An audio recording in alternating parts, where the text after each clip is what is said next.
Akkamiin akka darbe jaarraan tokkoof walakkaan galmee seenaarra jira ni beektu takka takkaan. Tiraakteraan qotanii koombaayinaraan haamanii sanyii ilmaan Oromoo osoo gubuuf yaadanii dhiibamnee dhidhiitamnee falmataa har'a geenye goottan ilmaan Oromoo diinni fixuu hin dandeenye. Ilmaan Taaddasaa Birruu, ilmaan Ilimoo Qilxuu, goottan ilmaan Hagarii, goottan hundee goototaa kan diinaaf harka hin laanne ilmaan Magarsaa Barii. Akka faafaam dooyyootti gadheen maqaaf hin yaaddu garamaaf garaa ganti. Maal osoo lama ta'ee lubbuun eebbisaa addunyaa, lubbuun Maammoo Mazammir, lubbuun Iggazuu Bantii. Goottan kaayyoo leemmanii umriin gabaabbatee warri kaayyoo shomboqqoo goottan gameeyyii meeqa nu galaafate. Goottan biyyaaf biyyee nyaatanii dhaddacha mul'ataa, dhaddacha boruu, abboomaa Mitikkuu caccabsaaf Muhee Abdoo.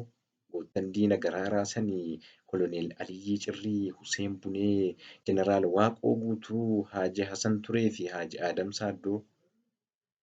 Kan diinaaf gad hin jenne jalqabaa hanga dhumaa sabaaf wareegamanii kaayyoon isaanii tokkuma.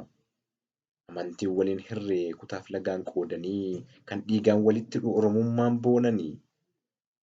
Miila Bakar Waaree fi onnee Hacaaluu Hundeessaati kan ittiin tarkaanfannu. Sammuu Baaroo Tumsaa fi kan Hayilee Fidaatiin kan seenaatti hin yaadannu. Onnee qeerroo nageessoo fi kan Abdiisaa Aagaatiin Oromoon haqaaf falma. Kaayyoo Marii Galaanii fi kaayyoo Gadaa Gammadaa kan Irranaa Qacalee qeerrotu geessa galma.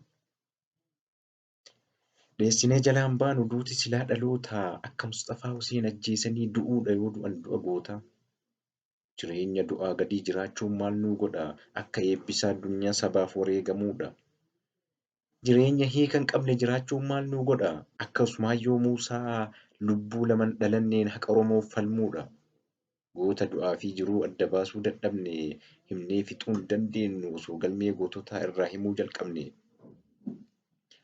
Kan akka Dabbasaa Guyyoo, goota Addeessaa Gadaa, Baqqalaa Dawaanoo fi Jaalladhii Gammadaa osoo hin galaaf eegnu kaayyoon karaatti hafee kan lammii keenyaaf ta'e madaa fi cabalafee.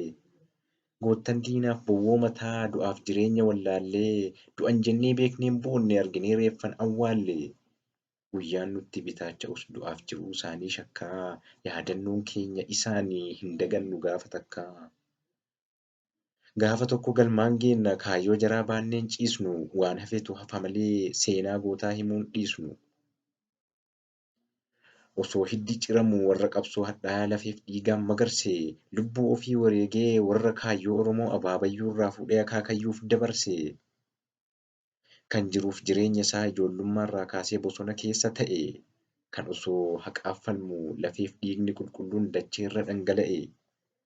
Kan eenyummaan Oromoo eenyummaa kooti jedhee diina dura dhaabbate kan diina kumaatamaan dirree irra ciciibsee harka diinaatti hin du'u jedhee of galaafate. Osoo qabeenya qabu kabaja sabboonummaaf manaaf maatii gadhiisee kan bosona jiraate. Qaallittii fi Qilinxoo umurii guutuu hidhamee osoo ifa hin argine kan lubbuun keessaa baate.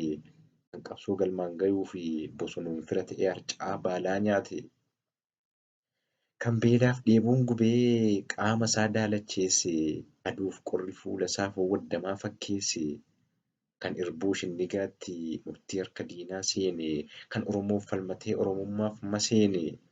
Faayidaa dhuunfaatiif miti yookiin badii hin dalagne haqaaf lubbuu wareege onnee isaatu goota galtuu irraan dhalanne. Kan haqamus hin banne kan hattuun hin saamamne seenaan yoomuu seenaadha oolee buleen dulloomu. Goottan Oromummaadhaaf biyyarraa godaantanii biyyee boraafattanii isin yaadanna yoomuu.